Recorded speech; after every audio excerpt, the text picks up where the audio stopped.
Hi hello నమస్తే welcome to our channel ఇదే నిజం. నేను మీ శాన్వి. ప్రెజెంట్ నేను ఒక 200 సంవత్సరాల క్రితం ఆలయానికి వచ్చాను. మరి చూసుకుంటే వెనక నాకు మూసీ నది అనేది కనిపిస్తుంది. ఈ మూసీ నది పక్కన ఒక శివలింగం శివుని ఆలయం అనేది ఉందన్నమాట. ఆలయం పేరే శ్రీ కాశీబుగ్గ ఆలయం అనమాట. కాశీబుగ్గ అంటే మీకు అర్థమవుతుంది శివుని ఆలయం అని చెప్పేసి. మరి ఈ ఆలయంలో శివునికి ఒక ప్రత్యేకత ఉంది, ఇక్కడ ఒక మిరాకిల్ కూడా ఉంది అని చెప్పేసి అంటున్నారు. మరి ఆ మిరాకిల్ ఏంటి, ఆ దేవుడికి ఉన్న ప్రత్యేకత ఏంటి అనేది లోపలికి వెళ్ళి తెలుసుకుందాం పదండి.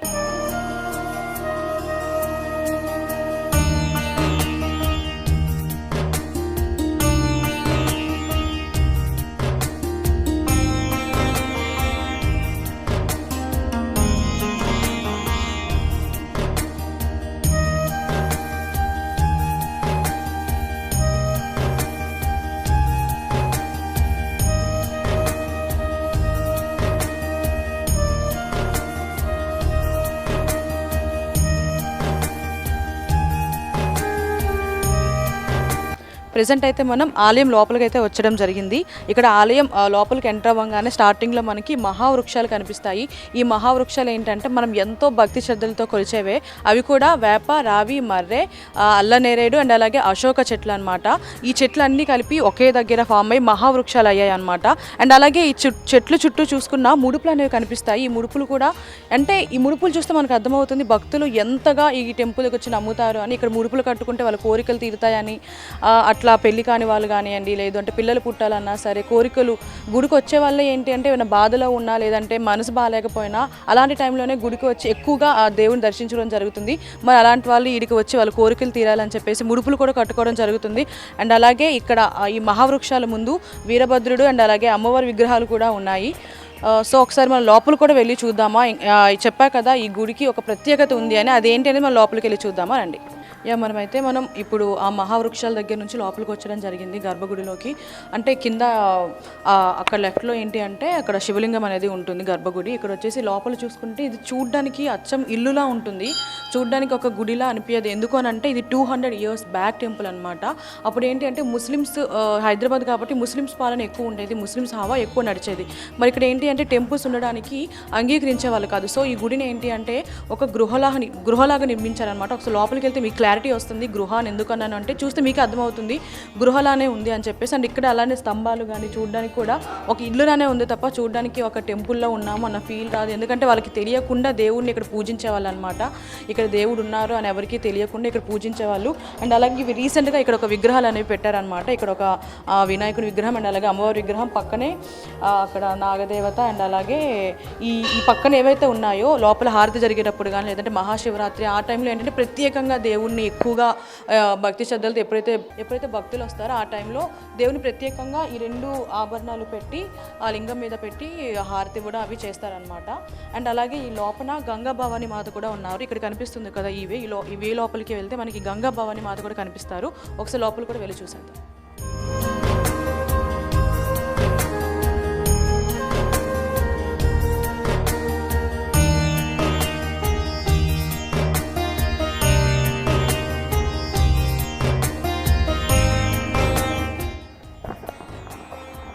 చూసారు కదా, చూడడానికి యాజ్ ఇట్ ఈజ్ ఒక గృహ లోపలనే ఇక్కడ గంగా భవాని మాత కూడా ఉన్నారనమాట. కింద శివుని పైన గంగా భవాని మాత. నార్మల్గా శివుని తల మీద పెట్టుకుంటారనమాట గంగా మాతని. ఇక్కడ కూడా అట్లానే నిర్మించారు.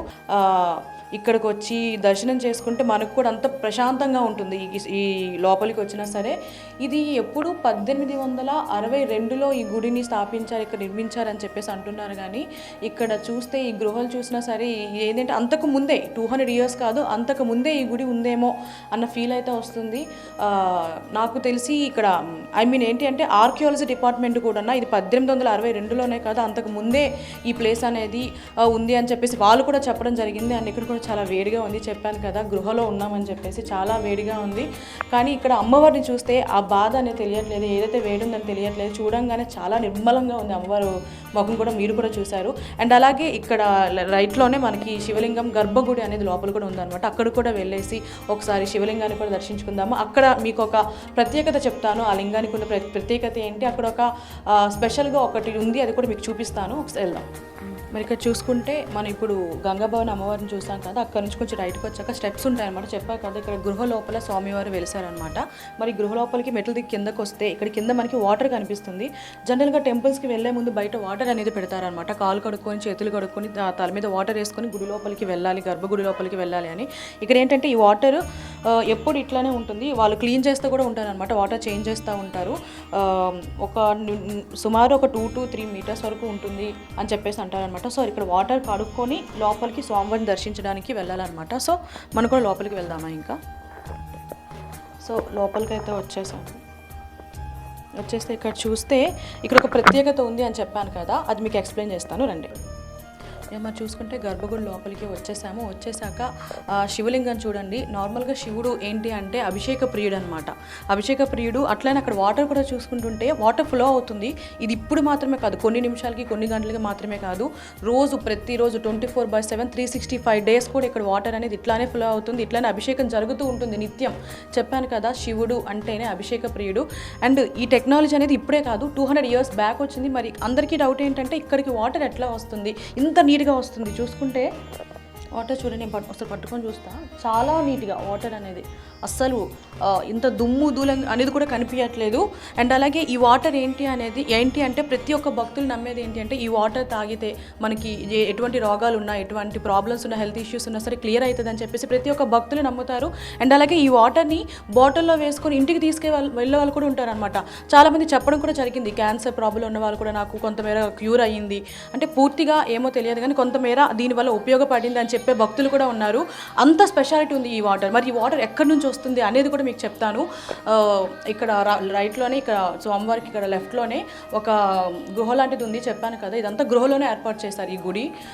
ఆ గృహ లోపలికి వెళ్తే ఇక్కడికి వాటర్ ఎలా వస్తుంది అనేది నేను క్లియర్గా చెప్తాను అనమాట. అండ్ ఇక్కడ చూసుకుంటే ఇక్కడ ఒక నంది విగ్రహం కూడా ఉంది. ఒకప్పుడు ఈ నంది నోట్ నుంచి కూడా వాటర్ అనేది కంప్లీట్గా ఇటు రావడం జరిగింది. ఇప్పుడు ప్రెజెంట్ అయితే ఆగింది. కానీ ఇక్కడ చూసుకుంటే ఈ స్వామివారికి నిత్యం 365 డేస్ కూడా అభిషేకం జరుగుతూనే ఉంటుంది అనమాట.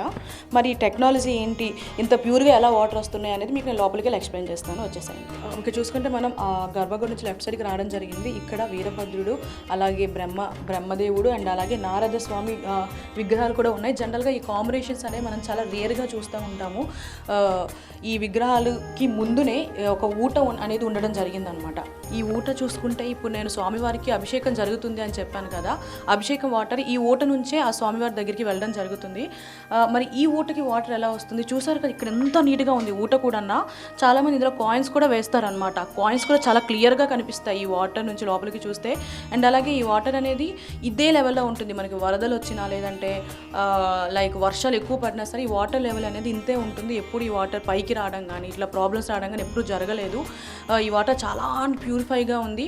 ఇదే వాటర్ స్వామివారికి నిత్యం 365 డేస్ అభిషేకం జరుగుతుందని చెప్పాను కదా, అదే జరుగుతుంది. మరి ఈ ఊటలోకి వాటర్ ఎట్లా వస్తుంది, అసలు ఆ సోర్స్ ఏంటి అనేది కూడా మీకు నేను ముందు ఎక్స్ప్లెయిన్ చేస్తాను అనమాట. చూద్దాం పదండి.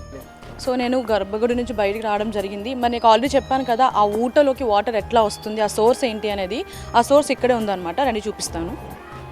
ఇక్కడ చూసుకుంటే ఇక్కడ ఒక బావి లాంటిది ఉందన్నమాట. ఈ బావిలో వాటర్ అనేది చూడండి చాలా డర్టీగా, ఒకసారి చూడండి చాలా డర్టీగా, ఎంత దుమ్మిగా ఎంత మురికిగా ఉందో ఒకసారి చూడండి. మరి ఈ వాటర్ ఇంతే మురికి వాటర్ లోపల నుంచి ఆ ఊటలోకి వెళ్ళి ఊట నుంచి అక్కడ స్వామివారికి వెళ్ళడం, అది కూడా చాలా ప్యూరిఫైగా, అసలు దుమ్ము ధూళి కూడా కనిపించకుండా చాలా క్లీన్గా చాలా తేటగా వాటర్ వస్తుందన్నమాట. మరి ఈ వాటర్ అక్కడికి ఎలా వస్తుంది అనేది కూడా ఇప్పటివరకు ఎవరు కనిపెట్టలేకపోయారు. ఎందుకంటే ఇంత నాచుతో ఇంత డర్టీగా ఉండే వాటర్ లోపలికి వెళ్ళేటప్పటికి చాలా ప్యూరిఫై, అదే దేవుడి మహిమ అంటారు కదా, అదే అనమాట. మరి అండ్ అలాగే ఆ అభిషేకం చేసిన తర్వాత వాటర్ అనేది ఇటువైపు నుంచి అవుట్లెట్ అనమాట, ఇక్కడ నుంచి బయటకు వచ్చేస్తుంది. ఈ బయట నుంచి వచ్చి ఇక్కడ మూసి నది అనేది ఉంది, అక్కడికి వాటర్ కలుస్తుంది అనమాట. మరి ఈ బావిలోకి వాటర్ ఎలా వస్తుంది, 365 డేస్ వాటర్ ఎట్లా అభిషేకం జరుగుతుంది అనేది అందరికీ క్వశ్చన్ మార్క్ ఇప్పటికీ స్టిల్. అందులో ముఖ్యంగా అంత క్లీన్గా వాటర్ ఎలా వస్తుంది అనేది ఎవరికి అర్థం కాలేదు. సైంటిస్టులు కూడా దాన్ని ఎలా వస్తుంది అనేది కనిపెట్టాలని ట్రై చేశారు, కానీ అంత నీట్గా ఎలా వస్తుంది, 200 years బ్యాకే ఈ టెక్నాలజీ అనేది వచ్చింది. అది ఎలా వచ్చింది, ఎవరు క్రియేట్ చేశారు అనేది ఎవ్వరికీ తెలియదు అనమాట. అండ్ అలాగే నా వెనక చూసుకుంటే గోపురాలు ఉన్నాయి. ఏ గుడి అన్నా సరే గోపురం, ఇందాక చెప్పాను కదా ఇల్లులా ఉంది, నేను కూడా మేడ మీద ఉన్నాను అన్న ఫీలింగ్ వస్తుంది. ఇంటి మీద గోపురాలు అనేవి నిర్మించారనమాట. ఈ గోపురాలు చూసుకుంటే నార్మల్గా ఒక గోపురం ఉంటుంది, ఇక్కడ 2 గోపురాలు ఉన్నాయి. ఏంటి అంటే మరి ఈ 2 గోపురాలు ఏంటి అని అంటే ఒకటి శైవ, ఇంకొకటి వైష్ణవ అనమాట. శైవ అంటే శివుని గోపురం, వైష్ణవ అంటే విష్ణుమూర్తి గోపురం అనమాట. మరి దీన్ని ఎలా గుర్తించాలి, ఏది విష్ణుని గోపురం ఏది శివుని గోపురం అనేది గుర్తించాలి అంటే ఇక్కడ మనకి ఆ విగ్రహాలు కనిపిస్తాయి అన్నమాట. పైన నాగబంధం అనేది క్లియర్గా కనిపిస్తుంది, ఎంత బాగా దాన్ని చేశారు చూడు. నాగబంధం అనేది నాగుపావును మొత్తం చుట్టుకొని ఆ గోపురానికి. అండ్ అలాగే ఈ గోపురం మీద కూడా మన నంది కనిపిస్తుంది, అమ్మవారు కనిపిస్తారు. అండ్ ఇక్కడ కూడా విష్ణువుని గోపురం అని చెప్పేసి అన్నా కదా, ఈ విష్ణు గోపురం వైపు చూసుకుంటే మనకి దశావతారాలు అనేవి కనిపిస్తాయి అన్నమాట. విష్ణుకి ఏంటంటే దశావతారాలు అనమాట. దశావతారాలు కూడా ఈ గోపురం చుట్టూ నిర్మించింది. ఇక్కడ వచ్చేసి మత్స్య అవతారం, అట్లాగే కూర్మ అవతారం, వరాహ అవతారం అని చెప్పి ఈ గోపురం చుట్టూ నిర్మించి ఉంది. ఇది వచ్చేసి మనం బ్యాక్ సైడ్ ఉన్నాం అనమాట. ఒకసారి ఫ్రంట్ సైడ్ కూడా వెళ్ళి చూద్దామా. ఇప్పుడు చూసుకుంటే మనం గోపురానికి ఫ్రంట్ సైడ్ అనేది వచ్చేసాం అనమాట. ఈ ఫ్రంట్ సైడ్ కూడా చెప్పాను కదా దశావతారాలు అనేవి ఉన్నాయి. అండ్ మెయిన్గా చెప్పాల్సిన థింగ్ ఏంటి అంటే ఈ గోపురాలకి ఈ సున్నం అనేది అట్రాక్టివ్గా కనిపిస్తుంది కదా. ఈ సున్నం ఏం యూజ్ చేశారంటే చార్మినార్కి మనం వాడతాం కదా, ఆ సున్నాన్ని ఇక్కడ యూజ్ చేయడం జరిగిందని చెప్పేసి చెప్తున్నారు. అండ్ అలాగే ఈ నాగబంధం అని చెప్పాను కదా, చాలామంది ఏంటంటే ఈ గుడి చుట్టూ నాగపాములు కూడా తిరుగుతున్నాయి అని చెప్పేసి అంటున్నారు. మరి ఆ నాగపాముల వల్ల వచ్చే ఇబ్బంది ఏం లేదు, ప్రాబ్లం ఏం లేదు అంటున్నారు. ఎందుకంటే అవి స్వామివారిని చూడడానికి వచ్చి స్వామివారి విగ్రహం చుట్టూ కూడా అవి ఉంటాయి అని చెప్పేసి అన్నారు. బట్ ఆ నాగపాముల వల్ల ఇప్పటి వరకు ఎవరికి ఏ ఇబ్బంది కలగలేదు, ఎలాంటి హాని జరగలేదు. చాలామంది చూసామని కూడా చెప్తున్నారు. తెల్లవారుజామున ఎవరైతే వస్తారో వాళ్ళు ఆ నాగపాములు చూడడం, కానీ చాలామంది భయపడ్డారు, కానీ అట్లాంటి హాని ఎవరికి జరగలేదు. సో మరి ఈ గుడి ఎక్కడ ఉంది, మీరు కూడా చూడాలనుకుంటున్నారా? ఇది ఆల్మోస్ట్ 200 ఇయర్స్ బ్యాక్ గుడి అని చెప్పాను కదా. మరి ఈ గుడి ఎక్కడ ఉంది అని అంటే కృష్ణబాగ్ దగ్గర నుంచి ముందుకు వస్తే బహదూర్పురా ఉంటుంది, అక్కడ ఓం ట్రేడర్స్ అని చెప్పేసి ఉంటుంది. అక్కడ రైట్లో ఒక గల్లీ అనేది ఉంటుంది. ఆ గల్లీలోకి వస్తే ఒక గ్రీన్ కలర్ ఆర్చ్ కనిపిస్తుంది. ఆ ఆర్చ్ దగ్గర ఈ కాశీబుగ్గ టెంపుల్ అనేది ఉందన్నమాట. సో మీరు కూడా ఈ గుడిని దర్శించాలి అంటే చెప్పాను కదా, కింద నేను డిస్క్రిప్షన్లో కూడా మెన్షన్ చేస్తాను. అండ్ అలాగే ఇలాంటి మరిన్ని టెంపుల్స్ మీరు తెలుసుకోవాలి అనుకుంటే, 100 ఏళ్ళ గుడి ఆలయాలు ఏమైనా ఉన్నాయని తెలుసుకోవాలనుకుంటే మన ఛానల్ని లైక్ చేయండి, షేర్ చేయండి, సబ్స్క్రైబ్ చేయండి. Signing off Shanvi.